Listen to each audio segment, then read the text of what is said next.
Hello, Jubilee. I hope by the grace of God you are pressing on in the face of what many are calling unprecedented circumstances. This time seems unusual for us, to say the least. But as I was contemplating this situation, lockdown, isolation, loneliness, possibly fearing for one's own life, as well as watching a world around where people are dying all around us, maybe, just maybe, this wasn't so unusual as we think.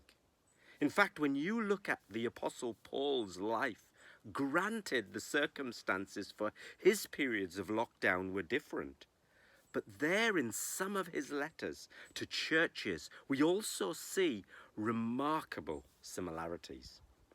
You see, Paul, for times in his life, was under house arrest. His food rations and finances were under pressure. He didn't have kids, so homeschooling wasn't an issue for him. And so he had time to pray and think and worship. In the midst of Paul's normal routine of busyness and demands, this was a time of slow and possibly contemplation.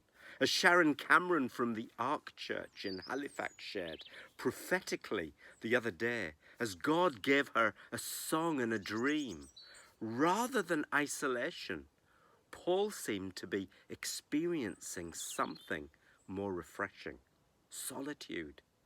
Maybe the kind of solitude that Jesus left the crowds for.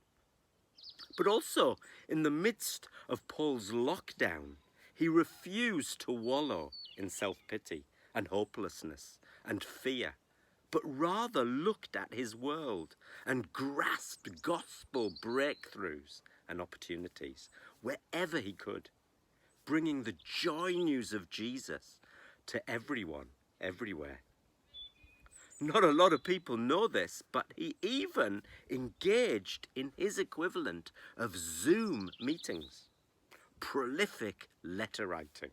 This Paul was not passive as he engaged with his church communities, as he brought the sustenance and discipleship of God to his brothers and sisters, often in the midst of fear and chaos and death themselves. Jubilee, I believe we can learn from what this man has to say, especially now. Paul has wise counsel and is a source of enduring faith in the midst of lockdown and beyond. And so I felt drawn to unpack with you bit by bit over the next few weeks, chapter 8 from his letter to the church in Rome, Romans 8. This phenomenal chapter, although not written in prison, Romans is not a prison epistle, nevertheless contains some of the key fundamentals of what I believe Paul got, of how I believe Paul got through what must have been difficult times of adversity and lockdown. He was modeling a life in isolation, and now surely this can help us. In fact, as I was writing this, I felt God say to me that we are not just going to settle for that, just getting through. No way. Verse 28 of Romans 8 reminds us that we know, do you know? We know that in all things God works for the good of those who love him, who have been called according to his purpose.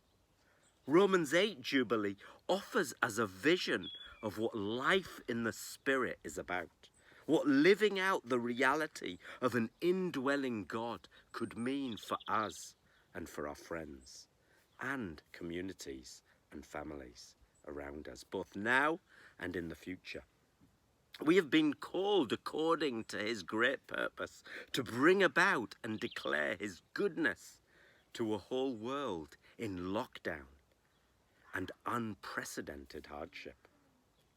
Gordon Fee writes, hence I offer this invitation to read Paul afresh, to recognize the crucial role of God the Holy Spirit in his life and thought, and in that of his churches. We need to recapture his perspective. God the Spirit as the experienced, empowering return of God's own personal presence in and among us, who enables us to live as radically eschatological, eternally focused people in the present world. And I guess that's my invitation to you, or rather, God's invitation to us, Jubilee. Romans 8, you see, brings us an assurance above all other assurances. As the once captain of slave ships turned English clergyman and passionate Jesus worshipper, John Newton once wrote, "Assurance grows by repeated conflict, by our repeated experimental proof of the Lord's power and goodness to save.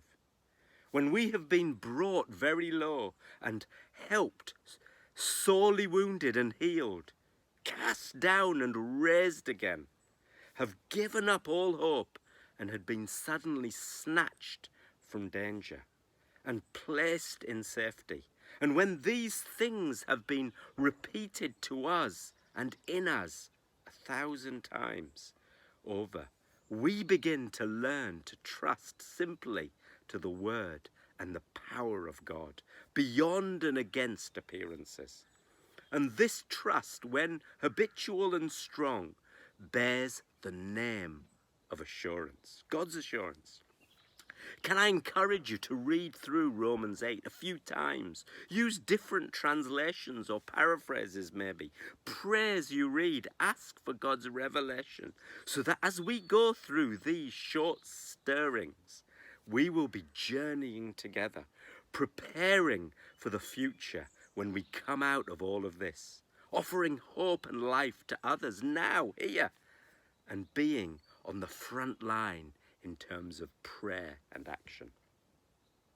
The Message paraphrase of Romans 8:11 reads, "It stands to reason, doesn't it, that if the alive and present God who raised Jesus from the dead moves into your life, he'll do the same thing in you that he did in Jesus, bringing you alive to himself.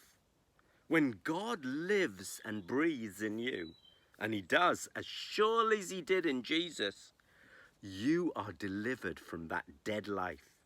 With his Spirit living in you, your body will be as alive as Christ's." What a truth. In lockdown and beyond, that's what we want, need, yearn for, Jubilee. I hope you'll journey with me over the coming weeks as God breaks in, breaks through, and breaks out of each and every one of us together, the glorious church of Jesus Christ. Thank you for listening.